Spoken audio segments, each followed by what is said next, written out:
नमस्कार मंडळी, स्वागत आहे तुमचं नवीन एका ब्लॉग मध्ये। कशी आहात तुम्ही सर्व? अपेक्षा करते की सर्व मस्त मजेत आणि हेल्दी असेल। तर नवीन दिवसाची छान अशी सुरुवात झाली। सर्वांना श्री स्वामी समर्थ आणि गणपती बाप्पा मोरया। तर आज गणपती बाप्पाचं विसर्जन आहे। माझा इथंच गावाकडचा शेवटचा दिवस, म्हणजे आता डायरेक्ट दिवाळीलाच येऊ आम्ही गेलं की। तर आता सकाळचं आहे ना, इथे मंडळाच्या ठिकाणी जेवण आहे, तर मग तिथे जेवणाची तयारी वगैरे चालू आहे, तर ती पाहूया।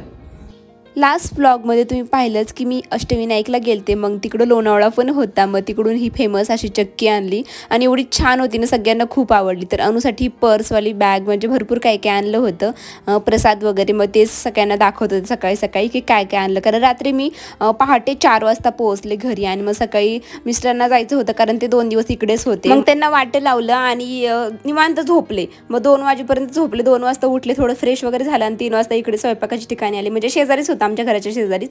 मग तिथे काय काय झालं होतं, तर सगळं झालं होतं, माझी काही मदत नव्हती लागणार, पण मी व्हिडिओसाठी थोडीफार मदत केली। तर आजचा छान असा बेत होता, सांबर, भात आणि शिरा होता। एवढा छान शिरा झालता ना, हा माझ्या भावाने बनवला होता। माझे चुलते आचार्य आहेत आणि त्याचं बघून पण माझा भाऊ हा बनवायला लागला आहे, त्यामुळे इतका छान शेप झाला आहे ना तो पण। मग हा सगळा स्वयंपाक त्यानेच बनवला। तर मी अष्टविनायकला जाण्याच्या आधीच माझे मिस्टर इकडे आलते, पण मी ते व्लॉगमध्ये घ्यायचंच विसरले मी, कारण त्या दिवशी फक्त मला वाटते मी शेतात जायचा व्लॉग टाकला होता। मग दुसरं काही घरचं शूटच नाही केलं आणि डिरेक्ट आम्ही दुसऱ्या दिवशी अष्टविनायकला गेलो सकाळी सकाळी लवकर। सकाळी काही ते झोपलेच होते, मग 2-3 दिवस ते तिथंच होते माझ्या माहेरी, आणि अनु पण तिथेच होती। मग मी आता आजच्या दिवशी मी आले ना 2 दिवसानंतर, म्हणजे शनिवारी गणपती विसर्जनच्या दिवशी। मग सकाळ सकाळ ते गेले, कारण तिकडे आदल्या दिवशी त्यांना स्कूलवर जावं लागतं, कारण बाकीची माणसं असतात त्यांच्याकडून साफसफाई वगैरे करून घ्यावी लागते। त्यामुळे मग आदल्या दिवशी त्यांना जायचं होतं, म्हणजे रविवारच्या दिवशी, कारण सोमवारपासून आमची स्कूल म्हणजे सगळ्यांची स्कूल स्टार्ट होणार होती, फक्त शनिवारपर्यंत सुट्टी होती गणपती विसर्जनपर्यंत। मग ते गेले आदल्या दिवशी आणि दुसऱ्या दिवशी म्हणजे रविवारी आम्ही जाणार होतो। तर ॲक्च्युली आमचं शनिवारी सगळ्यांनी जायचं प्लॅनिंग होतं, पण मी पहाटे 4 वाजता आले, नको म्हणले एवढं ट्रॅव्हलिंग वगैरे, त्यामुळे मग थोडंसं रिलॅक्स केला। आणि आमच्या मंडळाचं गणपती विसर्जन पण होतं, मग ते पण एक योग आला मला, कारण डान्स बेमाप करायचा होता, म्हणजे आता डायरेक्ट पुढच्या गणपती विसर्जनाला डान्स ही होईल। त्यामुळे मग आजच्या व्हिडिओमध्ये पण आम्ही कसा डान्स केला, किती डान्स केला हे तुम्हाला पाहायला मिळेल। तर हा माझ्या भावाचा मुलगा आहे, तर त्याचं पण चालू होतं मला पण घे, तर मी म्हणलं मग नंतर मला पण घे म्हणून, मग त्यांनीच हा व्हिडिओ काढला आहे। तर काय जास्त मी हेल्प करू शकले नाही, कारण मी झोपलेच होते, म्हणजे पहाटे 4 वाजता आले आणि नंतर सकाळ सकाळ उठून लवकर काही शक्यच नव्हतं माझ्यासाठी, त्यामुळे निवांत झोपले होते। मागून गेला तो माझा भाऊ आहे, म्हणजे मला 2 चुलते आणि प्रत्येक चुलत्याला 2-2 मुलं असे आहेत, आणि तो पण चुलत भाऊच आहे। तर इथे शिरा छान असा तयार झाला आहे, खूप छान। म्हणजे आता पण मी आता 2-3 दिवसानंतर एडिटिंग करत आहे, कारण गणपती विसर्जनला खूप दिवस झाले, आठवडा झाला जवळजवळ, आणि हा व्लॉग तुमच्याबरोबर उशिरा शेअर होत आहे, त्यासाठी माफी असावी। पण एडिटिंगला टाईम नव्हता, कारण इकडे आल्याच्या नंतर इकडं घर एवढं खराब झालं, ते पण व्लॉग तुम्हाला आता उद्याच्या व्हिडिओमध्ये पाहायला मिळेल की कसं काय घर खराब झालं आहे। आणि आमचं ट्रॅव्हलिंगचा वगैरे व्लॉग तो उद्या येईल। आणि माझ्या डोळ्याला पण रांजणवळी वगैरे आले, आजारीच पडलो आम्ही, त्यामुळे मग मला टाईमच नाही मिळाला एडिट करायला, त्यामुळे मग उशिरा म्हणलं चला पोस्ट करावा। तर आता आहे ना मंडळाच्या ठिकाणी जात आहे मी। आमच्या इकडचं गावाकडचं वातावरण बघा किती छान आहे ना, सगळा स्वयंपाक वगैरे रेडी आहे, आणि हा याचं मध्ये मध्ये चालू होतं की मला पण घे। तर हा मंडळाचा गणपती आहे, अगदी छोटा आहे, पण यावेळेस थोडंसं वर्गणी वगैरे जास्त होती, तर म्हणलं चला जेवण पण ठेवूया आपण। आणि ह्या मंडळाच्या गणपती जवळ आम्ही ना रील्स वगैरे पण काढल्या, ते तर तुम्ही इंस्टाग्रामला पाहिलं असेल, जर का फॉलो केलं नसेल तर माझ्या बायोमध्ये लिंक आहे, नक्की फॉलो करा। तर आता तिथून आमच्या घरी आले। हे पिकू पिकू पिकू पिकू पिकू पिकू पिकू पिकू पिकू पिकू पिकू। तर गाईज आता मला मोदक बनवायचे आहेत, मम्मीला मला अर्जंट मोदक बनवायला सांगितले आहेत, आता ते मोदक बनवते मी। कसे बनवते काय ते तुम्हाला सांगते। उकडीचे बनवायचे होते ॲक्च्युली, पण उकडीचे मोदक बनवायला तांदळाचं पीठ दळावं लागेल, तर एवढा टाईम नाही माझ्याकडे नाही आहे, त्यामुळे मी आता गव्हाचे मोदक बनवत आहे। उकडीचे नाही बनवणार, पण उकडीचं जसं सारण आपण करतो ना सेम तसंच, म्हणजे थोडीशी टेस्ट तशी येईल म्हणून। तर बघा इथे मी आता खोबरं किसून घेतलं आहे, मिक्सरमध्येच बारीक केलं, आणि त्यामध्ये आता गुळ घालणार आहे आणि ते परतून घ्यायचं। आणि मग आता इकडे मैदा मळत आहे, मैदा आणि थोडंसं आट्याचं पीठ, आयता आटा आहे, तर तेचं पीठ मळून घेतलं आहे, आणि मग आता मोदक बनवते। तर चला मी तुम्हाला आता स्टेप बाय स्टेप सांगते कसं बनवले। इथे मी पहिल्यांदा तूप टाकलं, त्यामध्ये खोबऱ्याचं खीस आणि गूळ टाकला, आणि ते छान परतू द्यायचं। इकडे तोपर्यंत माझ्या बहिणीने हे मला पीठ मळून दिलं होतं, खूप घट्ट मळलं होतं तिने, पण ठीक आहे म्हणलं त्याला थोडंसं मळून पातळ करू।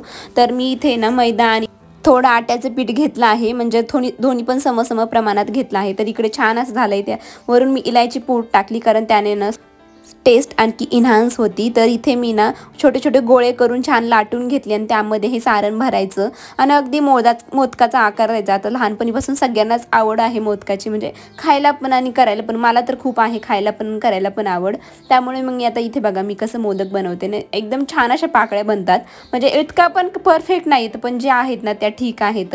आता मी ना खूप वर्षानंतर मोदक बनवत होते, त्यामुळे ना थोडंसं जमलिंग होत होती की मम्मी असं का तसं का, पण मग ना झालं, म्हणजे ठीक झालं। नंतर बघा हे छान अशा मोदकाच्या पाकळ्या मी अशाच बनवते। साईडच्या पाकळ्या ना पहिल्यांदा अशा ना जॉईंट करून घ्यायच्या एकमेकाला, जसं व्हिडिओमध्ये दाखवलंय सेम तसंच। माझ्याकडे स्टँड नव्हतं त्यामुळे मी आता असंच ॲडजस्ट केलं आणि वरती ना ते फक्त असं प्रेस करायचं। साच्यात बनवण्यापेक्षा असे बनवले ना, हे म्हणजे हाताने बनवल्याचं एक आनंद आपल्याला भेटतो। तर इथे छान असे तळून घेतले आहेत, थोडेच होते त्यामुळे तेल पण मी थोडंच वापरलं। बघा इथे छान असे माझे मोदक तळून झाले आहेत। आता इकडे ना मी घरच्या गणपतीसाठी वेगळे आणि मंडळाच्या गणपतीसाठी वेगळे तयार केले आहेत। तर मोदक झाल्याच्या नंतर मम्मी म्हणली जा तू आज बाजार घेऊन ये। तर आमच्या गावात आठवडी बाजार असतो, प्रत्येक शनिवारी असतो। तर चला म्हणलं व्हिडिओ पण होईल, व्हिडिओमध्ये तुम्हाला दाखवेल। मला वाटते मागच्या वेळेस मी सुट्टीला आलते तेव्हा एक मिनी ब्लॉग शेअर केला होता आठवडी बाजारचा। तर बघा हे आमच्या वहिनीसोबतच म्हणजे मी कधी गेलेच तर जाते। तर खूप सारं होतं, म्हणजे एकदम यात्रेसारखंच भरतं आणि येथालचा खाऊ तर मेन म्हणजे खूप छान आहे। म्हणजे खूप लकी आहे की ह्यांना प्रत्येक शनिवारी भेटतो खायला, आम्हाला तर फक्त यात्रेच्या दिवशीच खायला भेटतो। तर इकडे ना किराणा माला वगैरे म्हणजे सगळं येतं A to Z। बघा हे सगळे किराणा मालाचे असे बसले आहेत। दुकानामध्ये इझी पडतं, पण हे सगळं रोज उठवायचं आणि प्रत्येक शनिवारी यायचं म्हणजे ते अवघडच आहे थोडंसं। बघा वांगे वगैरे म्हणजे जसं बाजारामध्ये असं ना तसं पाणीपुरी आहे इकडे सेम तसंच त्या पद्धतीने असतंय।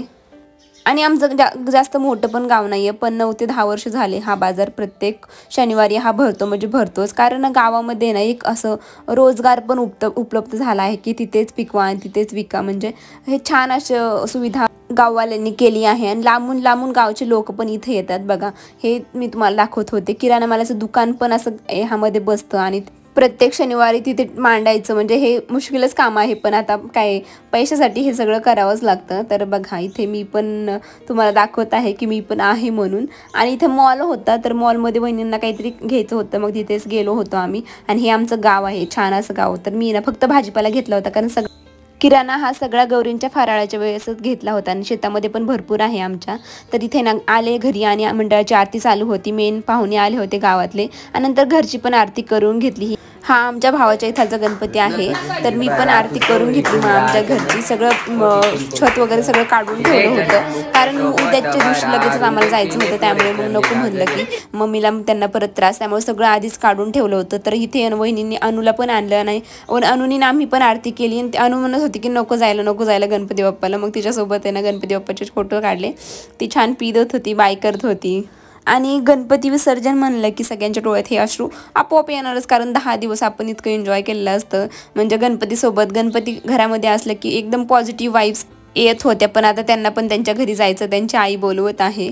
तर बघा इथे ना घराच्या बाहेर हे सगळं आहेत, म्हणजे सगळे पाहुणे वगैरे जे काही गावातले होते ना ते सगळे जेवायला आले होते। मग मी पण जेवून घेतलं आणि नंतर आता मेन गोष्ट म्हणजे विसर्जन। तर सगळे गणपती जे काही आमची वस्तीचे होते ते सगळे असे यामध्ये भरले होते आणि छान डीजे वगैरे लावला होता मोठ्या आवाजात, म्हणजे ते साऊंड वगैरे होते त्याने। तर मग आम्ही सगळे डान्स करत होतो। आता बघा यामध्ये मी नाही आहे, कारण मी शूट करत आहे, पहिल्यांदा मी शूट केलं आणि नंतर बेमाप डान्स केला। मोबाईल कुठे पडला काय पडला काही समजलंच नाही।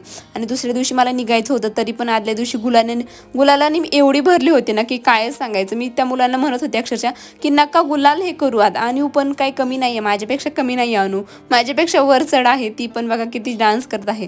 पण थोड्या वेळानंतर आहे ना ती झोपून गेली आणि नंतर मग माझी काही मज्जाच, मग ती झोपल्याच्या नंतर मग मी खूप डान्स केला। बघा गुलालाला मी पूर्ण भरली आहे। आणि आमच्या वस्तीवरच्या पण मुली होत्या, तर मग आपल्या एजच्या असे मिक्स झाले ना, आपली मनं जुळले ना की ते आपल्या अंगातले जे असतात ना काय बोलतात त्याला, ते आपोआपच बाहेर निघायला लागतात आणि मग आपोआपच डान्सचा जो किडा असतो ना ते प्रत्येकाच्या अंगामध्ये असतो।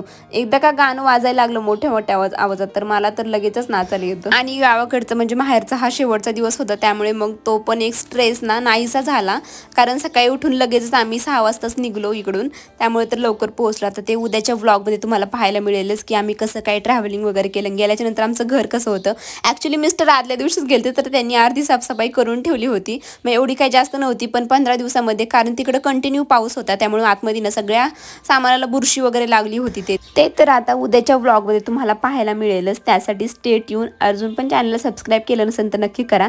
तर इथे सगळ्या मुली आम्ही डान्स करत होतो. पलीकडे मुलं होते आणि एवढा बेमाप डान्स केला ना की आता बघा तुम्ही ना आमच्या स्टेपवरून वगैरे समजू घेऊ शकता की कोणते सॉन्ग वगैरे होते. आता इथे मी सॉन्ग म्यूट केले आहेत कारण सॉन्ग इथे जोडले की कॉपीराईट क्लेम येतो. त्यामुळे मग कॉपीराईट म्हणजे दुसऱ्यांचे सॉन्ग आपण यूज करू शकत नाही. आता त्यावर मी डिटेलमध्ये व्हिडिओ बनवले आहे. जे काही यूट्यूबर असतील त्यांना तर माहितीच असेल.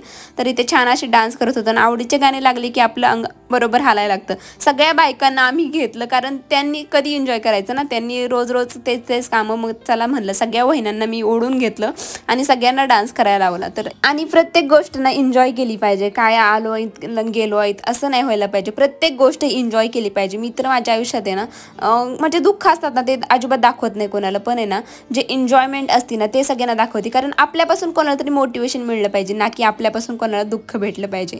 तर चला आजच्या ह्या छान विचारासोबत आणि छान गणपती विसर्जन सोबत आजचा व्हिडिओ मी इथे सेंड करते. कसा वाटलं तुम्हाला कमेंटमध्ये नक्की सांगा. आवडलं तर एक लाईक नक्की करा. चॅनलला सबस्क्राईब करा. भेटू मग उद्याच्या अशाच इंटरेस्टिंग व्हिडिओमध्ये. तोपर्यंत तुम्ही स्वतःची काळजी घ्या. So take care friends and bye.